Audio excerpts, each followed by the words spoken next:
네. 안녕하세요. 예, 몇 쪽 보시냐면요. 32쪽 보시겠어요? 예, 저번 시간에 우리가 1장을 마무리 지어드렸으니 이번 시간에는 제2장 동기기 들어갑니다. 제2장 동기기입니다.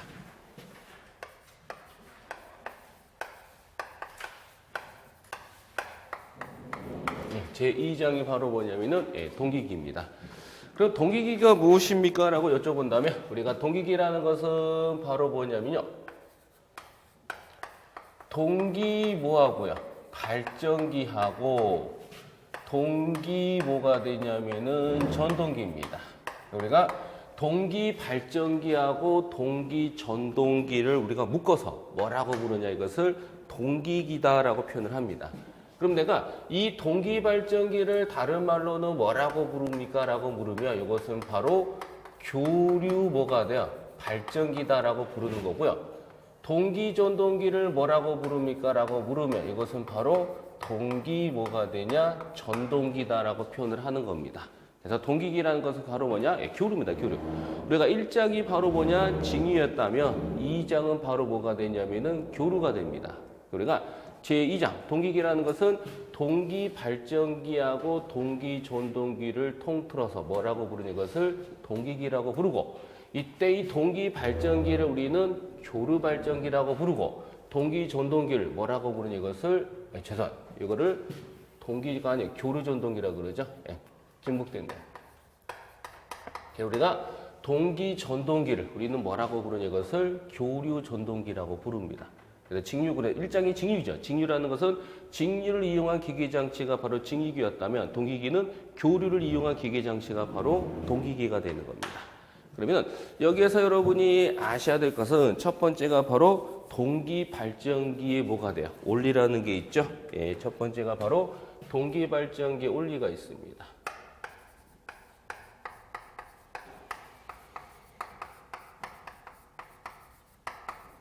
뭐가 있냐면은 동기발전기의 원리가 있어요. 그러면은 이 동기발전기의 원리가 뭡니까? 라고 여쭤본다면, 즉 동기발전기의 원리는 바로 플레밍의 무슨 법칙이냐면 오른손 법칙입니다. 우리는 동기발전기의 뭐가 돼요? 원리는 바로 뭐가 되냐면은 플레밍의 무슨 법칙이냐면은 오른손 법칙입니다. 우리가 플레밍의 오른손 법칙을 이용해서 만들어진 기계장치가 바로 뭐가 되냐면은 발전기가 됩니다. 다시 동기 발전기의 원리는 바로 뭐냐? 플레밍의 무슨 법칙? 오른손 법칙이고요. 플레밍의 오른손 법칙을 이용해서 만들어진 기계장치가 바로 뭐냐? 동기 발전기가 됩니다. 우리는 동기 발전기 원리는 바로 플레밍의 오른손 법칙이다 라고 이렇게 받으시면 됩니다. 그러면 요거 우리가 앞에서 직류기 하면서 해드리는데 차이는 요겁니다. 구조가 다 똑같아요. 잘 보시면요. 이렇게 생겼습니다. 바로 요게 바로 뭐냐? 자극 무슨 극이냐면 N극입니다. 이쪽이 바로 자극 N극이고요. 요 N극 가까이는 반드시 뭐가 있게 마련이냐? 뭐가 있게 마련인 거야? 이렇게 S극이라는 게 있습니다. 이렇게. 다시 말씀드릴게요. 요게 뭐가 있냐면은 자극 N극이 있고요. 요 N극 가까이는 반드시 뭐가 있게 마련이다? S극이 있습니다. 그래서 우리는 항상 자극은 N극과 S극이 같이 공존하는 겁니다. 그러면 요게 자극 N극이 있으면 요 N극 가까이는 반드시 뭐가 있고 S극이 있고요. 그럼 자극이 있으면 요 자극으로부터 어떤 자기적 힘이 발생하는데, 이때 자기적인 힘을 가상적인 손으로 나타낸 걸 뭐라고 그래요? 자기력선. 두 자줄이면 자속입니다. 그러면 이 자극 사이에 제가 뭐를 갖다 놓냐면 이렇게 도체를 이렇게 갖다 놓습니다. 그럼 요 자극 사이에 제가 뭐를 갖다 놓냐면 이렇게 도체를 이렇게 갖다 도체를 이렇게 갖다 놓습니다. 그러면은 요게 자극이 있죠. 그럼 자극이 있으면 요 자극으로부터 어떤 자기적인 힘이 발생하는데, 이때 자기적인 힘을 가상적인 손으로 나타낸 건 뭐냐? 자기력선. 그럼 그 자기력선이라는 것은 어디에서? N극에서 나와서 이렇게 뭐가 들어가냐? S극으로 들어가는 거고요. 이때 자기력선이 존재하는 공간을 뭐라 그러냐? 이것을 자개자장, 자기장이라고 그럽니다. 그럼 이 자기력선을 우리가 두 자로 줄이면 뭐라고 표현하는데 이것을 자속이라고 표현합니다. 그럼 자석이 있는 공간에 뭐를 갖다 놓고 도체를 갖다 놓고 이 도체를 빙글빙글 돌렸더니 여기에서 뭐가 나와요? 전기가 나오죠. 그럼 전기를 만드는 이 부분이 바로 뭐가 되냐? 계자입니다. 아니, 전기를 만드는 이 부분이 바로 뭐냐? 전기자입니다. 그럼 이 전기자를 통해서 뭐가 나와요? 전기가 나오잖아요. 그런데 여기에서 만든 전기는 직류예요, 교류예요? 교류입니다. 그러면 직류기는 뭐예요? 직류는 직류를 이용한 기계장치이기 때문에 여기에서 만든 전기는 교류이기 때문에 교류를 직류로 변환시키기 위해서 여기 또 우리가 뭘 달았어요? 직류기는 종유자를 달아놨죠. 그래서 여기에서 만든 교류를 누굴 통해서? 종유자를 통해서 뭐로 바뀌는 거야? 직류로 바뀌었습니다. 그래서 여기 또 뭐가 달아나요? 전기자 우리가 종유자를 달지만 지금 요거는 뭐예요? 동기발전기. 우리 동기발전기를 다른 말로는 뭐라고 불러요? 요 동기발전기를 다른 말로는 뭐라고 부르냐? 이것을 우리는 뭐냐? 이것을 교류 뭐가 돼요? 발전기다라고 부릅니다. 우리가 동기발전기 우리는 교류발전기. 그러면 교류발전기는 교류를 만드는 발전기가 바로 교류발전기예요. 그러면 여기에서 만든 전기는 교류가 되는 거죠. 그 요거를 뭐가 돼? 직접적으로 쓰기 때문에 뭐가 필요 없어요? 동기발전기는 종유자가 필요가 없습니다. 그런데 직류기는 뭐가 있었어요? 종유가 있었잖아요. 왜요? 여기에서 만든 전기는 교류기 때문에 누굴 통해서? 종유자를 통해서 교류가 직류로 변환하기 위해서 여기 또 뭘 달았냐면은 종유자를 달았지만은 지금은 무슨 발전기? 동기발전기가 바로 교류발전기잖아요. 그럼 교류발전기는 말 그대로 교류를 뭐가 돼? 만드는 발전기가 교류발전기니까 여기에다 뭐를 달 필요가 없냐면은 종유자를 달 필요가 없습니다. 그래서 직류기하고 직류발전기하고 동기발전기, 즉 교류발전기 차이는 종유자가 있으면 직류발전기고요. 종유자가 없으면 바로 이게 바로 교류발전기가 됩니다. 그러면 누굴? 이 파이가 바로 뭐예요? 자석이잖아요. 그럼 이 자석은 누가 만든 거야? 여기에서 이렇게 뭘 만들었냐면은 자석을 만든 겁니다. 그럼 자석을 만드는 이 부분이 바로 뭐가 되냐? 이게 바로 계자가 됩니다. 그럼 계자에 의해서 뭘 만든 거야? 자석을 만든 거고요. 자석이 있는 공간에 도체 갖다 놓고 이걸 빙글빙글 돌렸더니 전기가 나옵니다. 그러면 전기를 만드는 이 부분이 바로 뭐가 되냐 하면은 전기를 만드는 이 부분이 바로 뭐가 되고 전기자가 됩니다. 우리는 전기를 만드는 이 부분이 바로 뭐가 되냐? 전기자입니다. 전기자. 이게 전기자입니다. 그래서 이 전기자를 통해서 뭐가 나오는 거야? 전기가 나오는 겁니다. 그러면은 이 전기자를 통해서 뭐가 나오냐? 전기가 나온다고 그랬죠. 그럼 이 전기자를 통해서 나오는 전기는 얼마만큼의 전기가 나오냐 하면요. 기억합니다. 바로 이것은 4.44의 kW에 F 뭐가 되냐? 파이 뭐가 되냐? N. 요만큼의 전기가 나오는 겁니다. 그래서 이게 바로 이 동기발전기, 전기자를 통해서 나오는 전기가 요만큼. 그런데 누구는? 직류발전기는 처음에 전기사에서 요만큼의 전기를 나오지만 직류기는 직류를 변화시키기 위해서 누굴? 종유자를 통해서. 그러면 요 놈이 종유자를 통해서 나온 결과치가 얼마였어요? 60A의 피자 파이N이라는 게 나왔죠. 이것은 직류기고 지금은 교류, 동기발전기이기 때문에 동기발전기는 교류발전기죠. 그래서 우리가 요만큼의 전기자를 통해서 나오는 겁니다. 이게 바로 뭐냐면은 동기발전기의 유기기 전력 식이 되는 겁니다. 이렇게 여러분이 알아둡니다. 이게 바로 첫 번째 부분을 설명하는 거고요. 그 다음에 두 번째 보시면은 해전자에 따른 분류라고 있을 거예요. 두 번째 보세요. 두 번째. 큰 2번이죠. 큰 2번을 보시면 바로 뭐에 따른 분류? 해전자에 뭐야? 따른 뭐가 있냐면은 분류가 있습니다. 즉 해전자에 따른 분류. 해전자. 도는 놈을 해전자라고 부르죠. 그러면 해전자에 따른 분류는 두 가지가 있어요. 바로 해전자라는 것은 누가 도느냐. 즉 계자를 고정해 두고 전기자가 빙글빙글 돌면서 전기를 만들면 누가 도는 거야? 계자를 고정해 두고 전기자가 빙글빙글 돌면서 전기를 만듭니다. 이걸 뭐라 그래요? 누가 도는 거야? 전기자가 도는 거죠. 이것을 우리는 해전 전기자형이라고 부르고 반대로 전기자는 가만히 있고 계자가 빙글빙글 돌면서 전기를 뽑아냅니다. 그럼 이걸 뭐라 그럴까요? 누가 도는 거야? 계자가 도는 거죠. 그럼 계좌가 돌면서 전기를 빙글빙글 도는 걸 만드는 걸 뭐라 그러냐 이것을 회전 계좌형이라고 불러요. 그래서 우리는 이 동기 발전기의 회전자에 따른 이제 분류에는 몇 가지가 있냐면은 두 가지가 있습니다. 여러분 가로 1번으로 돼 있나요? 예. 가로 1번 이렇게 돼 가지고 첫 번째가 바로 뭐로 돼 있어요? 첫 번째가 바로 회전 전기자형이라고 돼 있죠. 예. 첫 번째가 바로 회전 전기자형입니다. 회전 전기자형입니다. 그럼 회전 전기자형이라는 것은 회전 누가 하는 거야? 전기자가 회전하는 거죠. 그 말은 뭐냐면은 계좌는 가만히 있고 전기자가 빙글빙글 돌면서 전기를 만드는 방식을 회전 전기자형이라고 부릅니다. 그 다음에 두 번째가 이제 뭐가 있냐면 두 번째는 회전 계좌형이라고 있어요. 회전 계좌형입니다. 그럼 회전 계좌형이라는 것은 누가? 계좌가 회전하는 거죠. 즉 계좌가 회전하면서 전기를 만드는 방식이 바로 회전 계좌형입니다. 그럼 요거요. 회전 전기자형이라는 것은 계좌는 고정돼 있고 전기자가 빙글빙글 돌면서 전기를 만드는 방식을 회전 전기자형이라고 부르고 회전 계좌형이라는 것은 전기자는 가만히 있고 계좌가 빙글빙글 돌면서 전기를 만드는 방식이 회전 계좌형입니다. 그럼 문제는 이 회전 전기자형과 회전 계좌형은 어떤 발전기가 요걸 쓰냐가 이제 시험 문제에 나오는 거야. 그러면 회전 전기자형은 바로 어떤 거냐? 바로 직류 발전기 있죠? 그래서 우리가 직류 발전기입니다. 직류 발전기. 그럼 직류 발전기는 어떤 형을 쓰냐면은 회전 전기자형을 쓰지만 회전 계좌형이라는 것은 누가 쓰냐? 바로 동기 발전기입니다. 동기 발전기.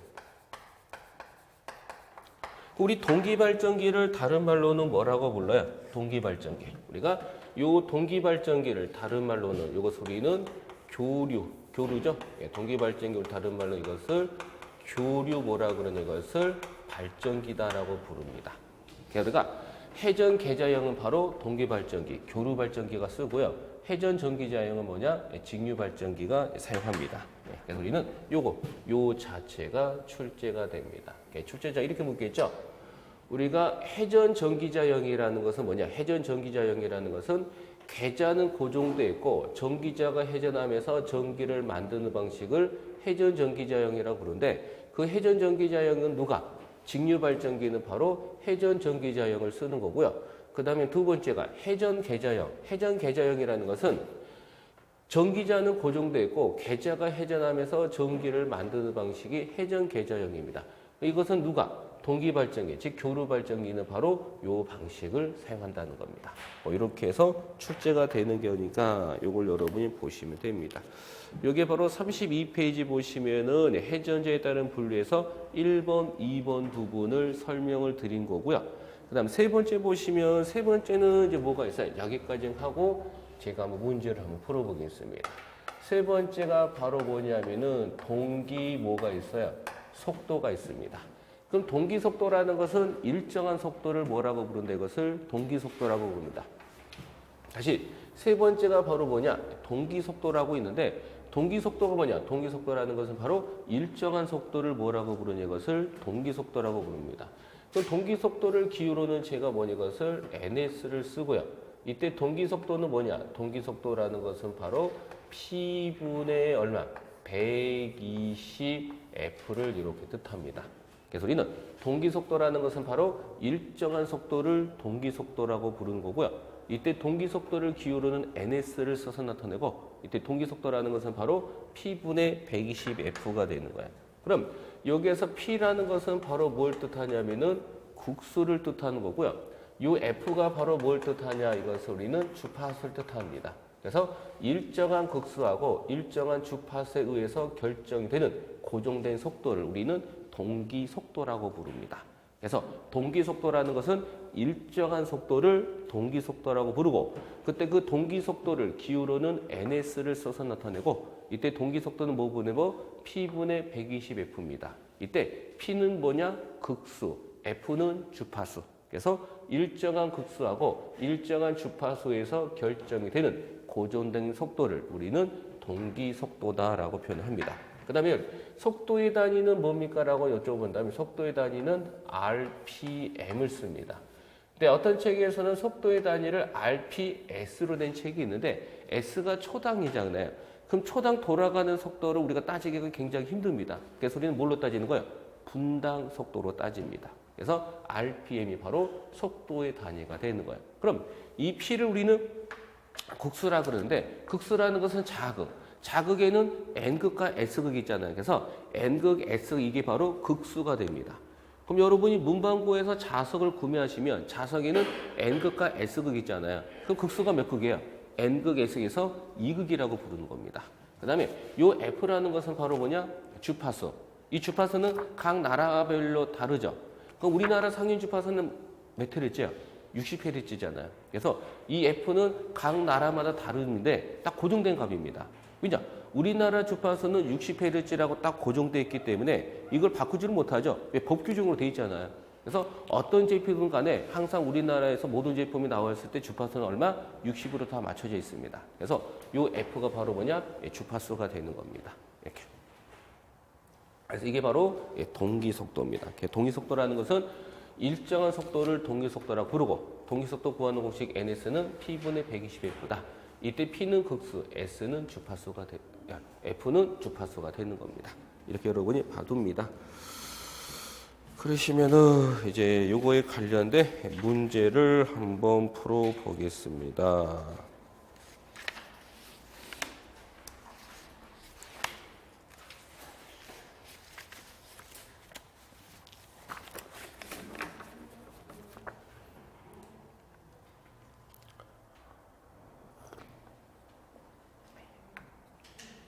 몇 쪽이냐면요.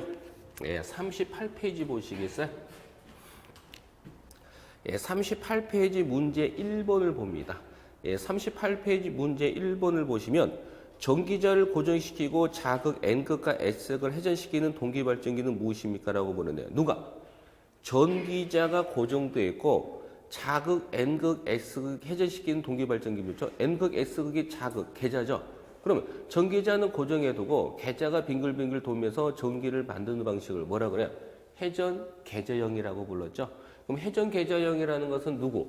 동기발전기가 회전 계자형을 쓰는 겁니다. 다음 몇 번이고 1번이다라고 이렇게 보시면 되고요. 그 다음에 문제 몇 번이냐 하면은 문제 2번을 한번 보겠습니다.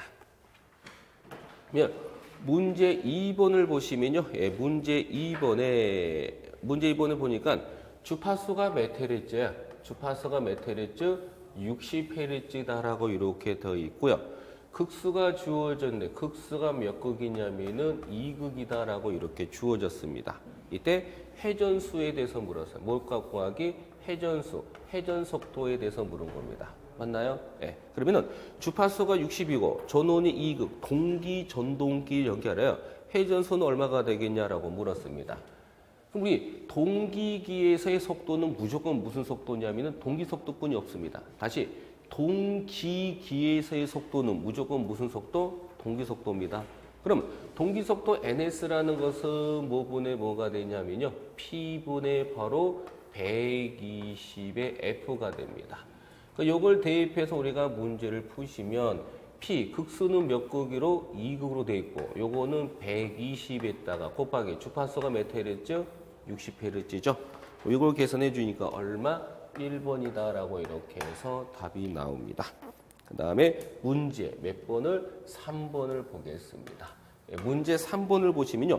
동기 속도가 주어졌죠. 동기. 그래서 동기 속도가 1800이고 주파수가 60Hz인 동기 발전기의 극수는 몇 극이냐? 우리 동기 발전기, 동기기죠? 동기기죠? 그럼 우리 동기기에서의 속도는 무조건 무슨 속도냐? 동기 속도뿐이 없습니다. 그럼 동기 속도가 얼마냐니까 1800이다라고 이렇게 주어지고요. 맞나요? 그래서 동기 속도가 1800이고 주파수가 몇 헤르츠? 60Hz라고 주어진 겁니다. 그래서 뭘 물었냐면은 극수, P에 대해서 물었어요. 뭐 주어지고? 동기 속도가 주어지고 극수를 물었으니 우리는 동기 속도 구하는 공식에서 극수를 구합니다. 이 동기 속도 NS라는 것은 뭐분의 뭐야? P분의 얼마? 120의 F가 됩니다. 그럼 여기에서 지금 출제자가 뭐에 대해서 물었기 때문에 뭐에 대해서 물었어요? 뭐에 대해서 물었냐면 바로 요 P라는 극수에 대해서 물었잖아요. 그러면 P라는 극수에 대해서 물었어요. 그럼 분자를 물었어요? 분모를 물었어요? 분모. 분모는 무슨 변화? 자리 변화죠? 그럼 이거하고 이거를 자리를 변화시키니까 이것은 뭐분의 뭐가 되냐면은 NS분의 바로 120의 F가 됩니다. 그러면은 요걸 이용해 가지고 문제를 푸시면요. NS가 얼마가 되냐면은 1800이다라고 이렇게 주어지고요. 그 다음 120에다가 곱하기 주파수가 몇 헤르츠? 60헤르츠죠. 그래서 이렇게 계산기를 열심히 두들기면 몇 극이냐? 2번이다라고 이렇게 해서 나옵니다. 다음 몇 번? 2번 이렇게. 네, 여기까지 우리가 배웠던 내용을 가지고서 문제를 푼 겁니다. 그럼 이제 다시 이제 내용으로 넘어와서요. 몇 쪽 보시냐 하면은 요걸 보실까요? 33페이지 보시겠어요? 33페이지입니다.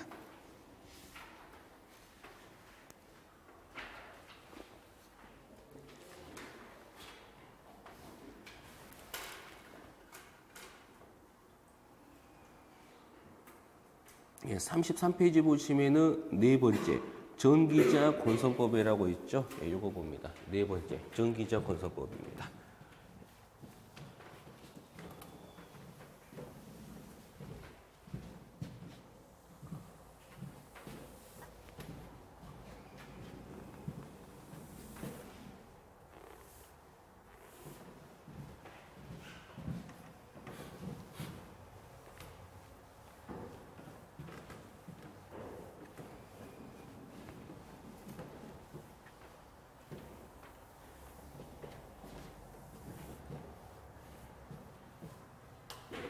네 번째 보시겠어요? 네 번째입니다.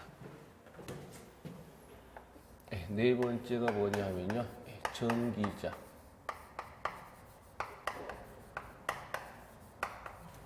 전기자 권선법입니다. 그럼 전기자 권선법이라는 것은 말 그대로 전기자의 코일을 감는 방법을 우리는 전기자 권선법이라고 부릅니다.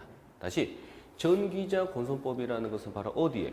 전기자의 코일을 감는 방법을 우리는 전기자 권선법이라고 부르고요. 그 전기자 권선법에서 첫 번째로 우리가 뭐가 있냐면 가로 1번이 첫 번째가 뭐로 돼 있죠? 첫 번째가 집중권과 단절권으로 돼 있나요? 보겠습니다.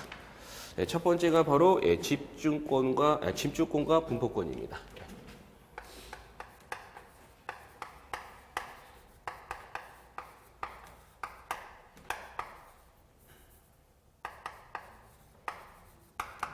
그래서 이게 소리는 누가?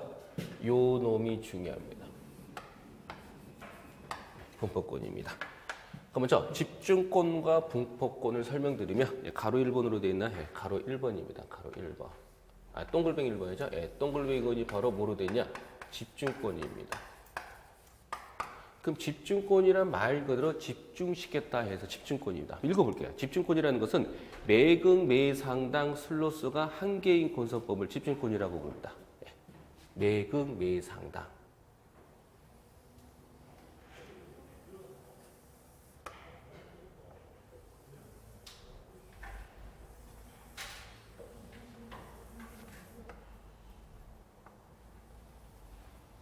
해봅니다. 즉 집중권이라는 것은 매극 매상당. 그래서 집중권이라는 것은 매극 매상당 슬로스가 한 개인 권선법을 뭐라고 부르는데 이것을 집중권이라고 부릅니다. 그럼 예를 들어서 코일이 이렇게 세 덩어리가 이렇게 있습니다. 이렇게. 그러면은 코일은 세 덩어리가 있고 슬롯은 이렇게 한 개가 있어요. 그러면 슬롯이라는 것은 뭐냐? 슬롯이라는 것은 홈이다, 홈. 구멍이라 그러죠. 그러면은 이 슬롯, 이 구멍에다가 우리가 뭐를 코일을 감는다는 뜻입니다. 그럼 만약에 24 슬롯이라는 것은 슬롯이 몇 개? 구멍이 몇 개? 24개가 뚫린 거야. 그럼 구멍 뚫린 쪽에 우리가 뭐를 감는 거야? 코일을 감는 겁니다.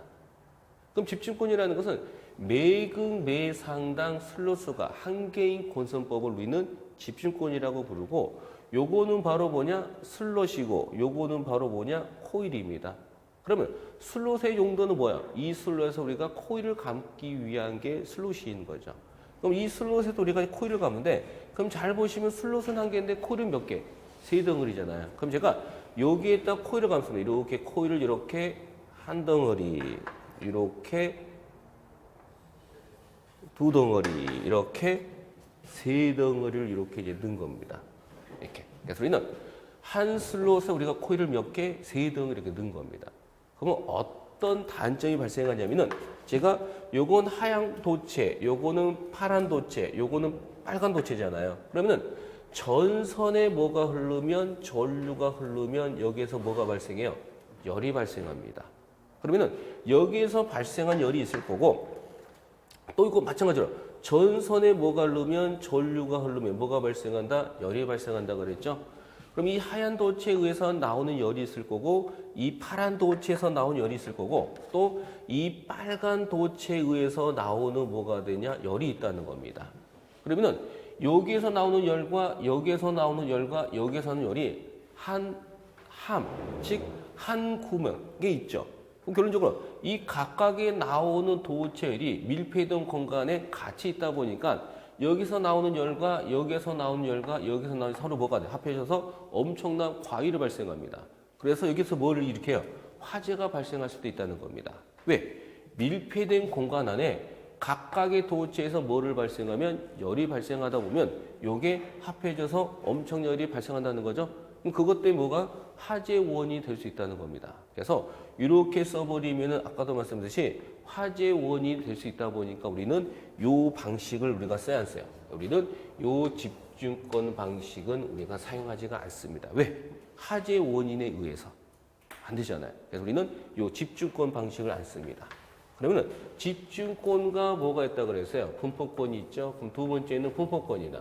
그 분포권이란 말 그대로 분산시킨다, 나눈다는 뜻이겠죠. 그럼 이렇게 봅니다. 그럼 분포권이란 뭐냐 하면은 여러분 책에 이렇게 돼 있잖아요.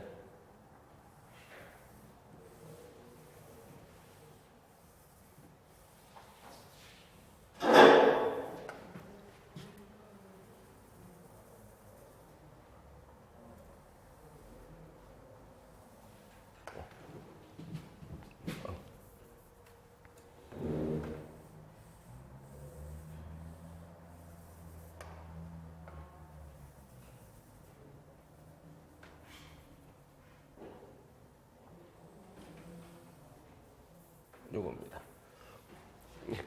우리가 분포권이라는 것은요. 여러분 책에 있는 것처럼 분포권이란 매극 매상당 슬롯수가 2개 이상의 권선법을 뭐라고 부르는데 그것을 분포권이라고 부릅니다. 다시 분포권이라는 것은 매극 매상당 슬롯수가 2개 이상의 권선법을 뭐라고 부르는데 그것을 분포권이라고 그래요. 무슨 뜻이냐면은 매극 매상당 슬롯수가 몇 개? 2개 이상의 권선법을 우리는 분포권이라고 부릅니다. 다시 분포권이라는 것은 매극 매상당 슬롯수가 2개 이상의 권선법을 뭐라고 부르는데 이것을 분포권이라고 부릅니다. 제목을 안 적었네요. 분포권. 두 번째가 바로 분포권입니다. 그래서 분포권이라는 것은 매극 매상당 슬롯수가 2개 이상의 권선법을 우리는 분포권이라고 불러요. 그럼 이제 잘 보시면 이제 슬롯도 몇 개요? 3개가 있고 코일도 몇 개가 있어요? 3개가 있죠? 그러면 이 세 덩어리를 이 한쪽에다가 집중시킨 것을 집중권이라고 부르고 요걸 3개를 쪼개서 넣습니다. 즉 요 슬롯에다가 하얀 도체를 넣고요. 요 슬롯에다가 이렇게 빨간 도체를 넣고요. 요 슬롯에다가 이렇게 우리가 파란 도체를 이렇게 넣는다는 겁니다. 그러면은 전선에 뭐가 흐르면 전류가 흐르면 뭐가 발생하냐? 열이 발생해요. 그러면 이 하얀 도체에서 나오는 열은 여기서 나와서 여기에서 모든 게 끝나는 거고요. 이 빨간 전선에 뭐가 흐르면 전류가 흐르면 뭐가 열이 발생하는데 이것도 마찬가지로 여기에서 발생하는 열은 여기에서 뭐가 되냐? 끝나는 거고요. 이 파란 도체에도 뭐가 흐르면 전류가 흐르면 여기에서도 뭐가 발생하냐? 열이 발생하는데 여기에서 나오는 열은 또 여기에서 끝나는 겁니다. 그러면 이 집중권이라는 것은 하얀 도체하고 파란 도체하고 빨간 도체가 한 함에 있다 보니까 각각에서 나온 열이 합해서 큰 열을 발생했지만 요거는 뭐가 돼? 각각에서 나오는 열은 그 자신에서밖에 열이 나오지 않기 때문에 뭐를 막을 수 있다는 거야? 과열을 막을 수가 있다는 겁니다. 그래서 우리가 이 집중권과 분포권 방식에서 우리는 어떤 방식을 택하냐면은 요 집중권 방식을 우리가 씁니다. 뭐는 쓰지 않는다? 아니, 분포권 방식을 쓰는 거고, 뭐는 쓰지 않는다? 예, 집중권은 우리가 쓰지는 않습니다. 우리가 이 집중권과 분포권 중에서 우리는 집중권은 사용하지 않고요. 뭘 쓰는 거예요? 분포권 방식을 씁니다. 이걸 기억해 두시면 돼요. 무슨 방식? 분포권 방식을 우리가 쓰는 겁니다. 그러면 이 분포권 방식을 쓴 이유가 있겠죠. 바로 이유가 있네요. 밑에 보시니까 뭐냐? 33페이지 보시니까 분포권을 쓴 이유, 즉 분포권의 장점이 있죠. 이 분포권의 장점에 여러분이 별표를 칩니다. 예, 분포권의 장점의 별표. 그럼 분포권의 장점에다가 별표를 치신 다음에 시험 문제 묻겠죠. 다음 보기 중에서 분포권의 장점이 해당되지 않는 게 뭡니까라고 물으면은 4개 중에 아닌 걸 찾아내야 됩니다. 그럼 분포권의 뭐예요? 장점은 첫 번째 고조파를 제거한다. 이때 고조파가 바로 뭐냐? 잡음입니다. 무슨 뜻이냐? 요거.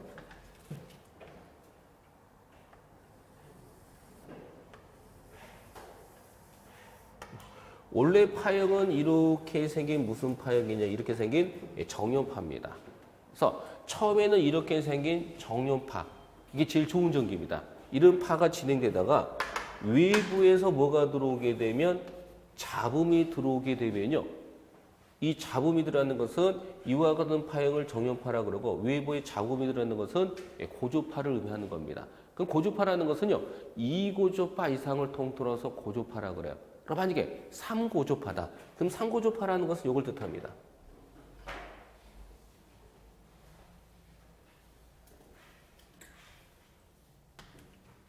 이게 3고조파예요. 그럼 3고조파라는 것은 자 보세요.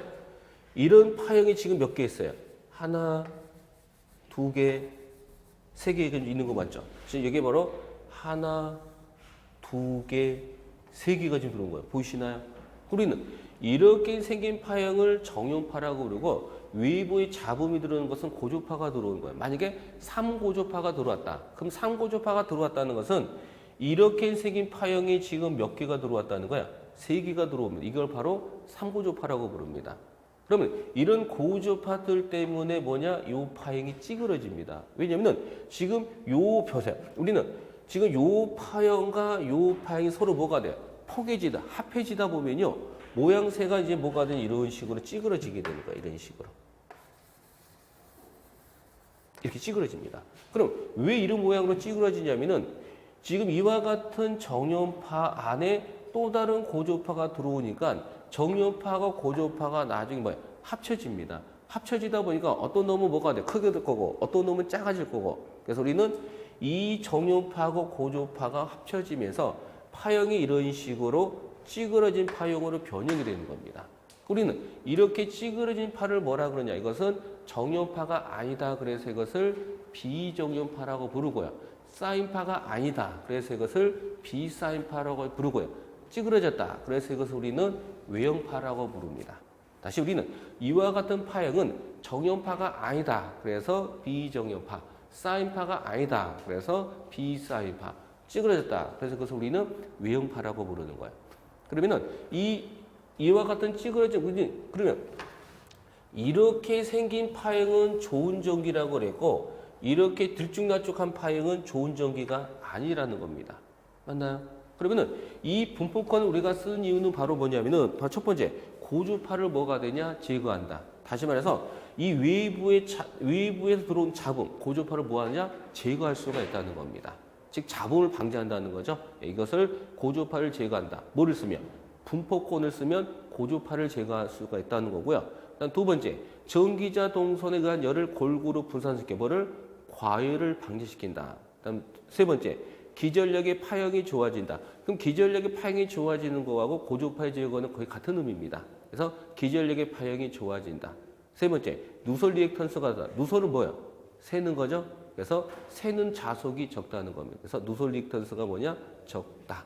이게 바로 분포권의 장점입니다. 우리는 전기자 권선법에서 집중권과 분포권 중에서 우리는 어떤 방식을? 분포권 방식을 쓴다를 기억하고요. 그다음 두 번째가 전절권과 단절권이 있습니다. 예, 두 번째가 이제 뭐가 있냐면은 전절권과 단절권입니다. 가로 2번인가요? 다시 한번 지울까요?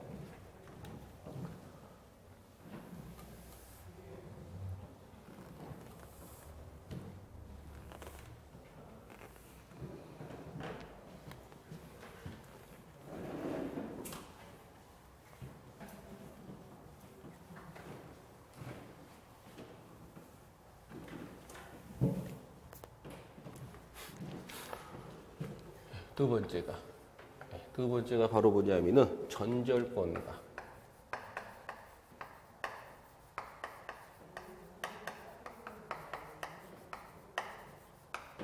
전절권과 단절권입니다. 그럼 첫 번째 동글뱅이 1번이 바로 뭐냐? 전절권이라고 되어 있네요.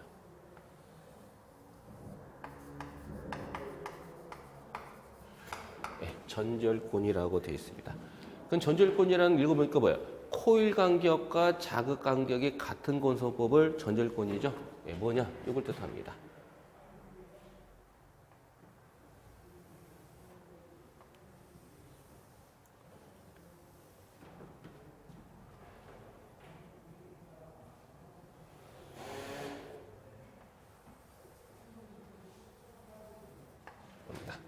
이게 바로 자극이 되는 거고요. 이 자극의 중심축이 있습니다. 이걸 중심축이라고 하겠습니다.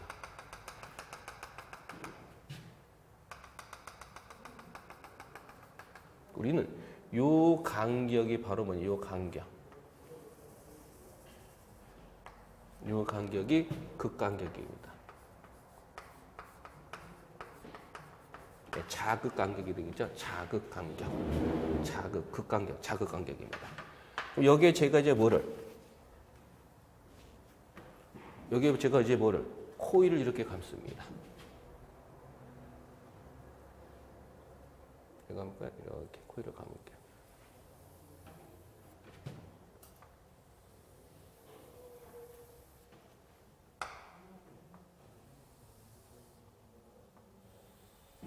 이렇게 감습니다.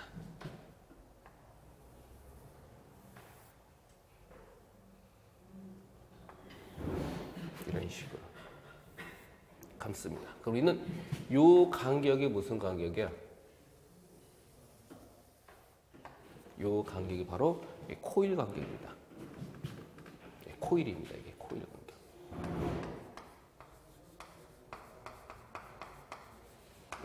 그러면은 이 전절권이라는 것은 우리 잘 보시면 우리가 여기서부터 여기까지 극간격이고 여기서부터 여기까지 코일 간격이잖아요. 그럼 잘 보시면 전절권이라는 것은 코일 간격이 그 간격과 똑같이 감는 방법을 뭐라고 부르는데 이것을 전절권이라고 부릅니다. 보세요.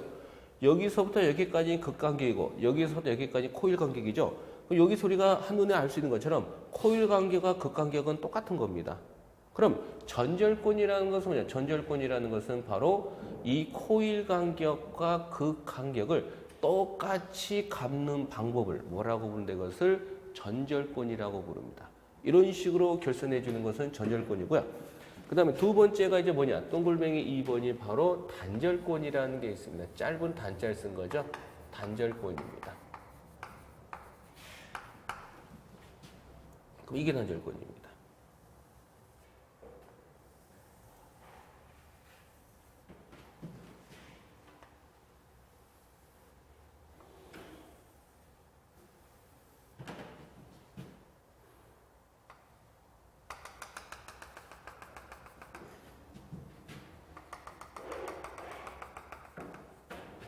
우리는 여기서부터 여기까지 무슨 간격? 여기 바로 극간격입니다. 극간격입니다. 그럼 제가 여기가 극간격이죠. 그럼 여기에 제가 이제 코일을 이렇게 감습니다.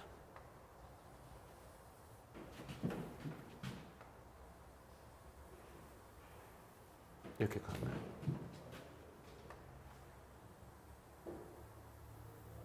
이렇게.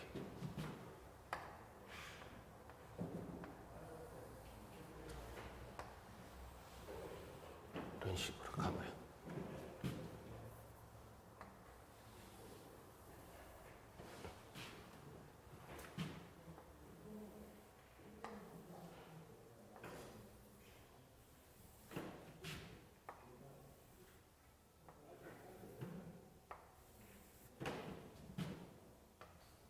요 간격이 무슨 간격이야? 코일 간격입니다.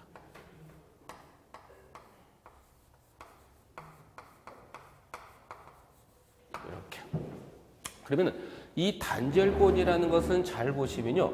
여기서부터 여기까지가 극간격이고 여기서부터 여기까지가 코일 간격이야. 그럼 잘 보시면 이 극간격과 코일 간격이 같아 달라요? 다르죠. 누가? 코일 간격이 그 간격보다 커요, 작아요? 작습니다. 그럼 이 단절권이라는 것은 코일 간격이 그 간격보다 짧게끔 감는 방법을 뭐라고 부르는데 이것을 단절권이라고 부릅니다. 다시 단절권이라는 뭐예요? 단절권이라는 것은 코일 간격이 그 간격보다 짧게끔 감는 방법을 뭐라고 부르는데 이것을 단절권이라고 부릅니다. 그러면 이제 이 단절권이라는 것은 코일 간격이 그 간격보다 짧게끔 감는 방법을 단절권이라고 그랬잖아요. 그러면 두 개를 비교해 보면요.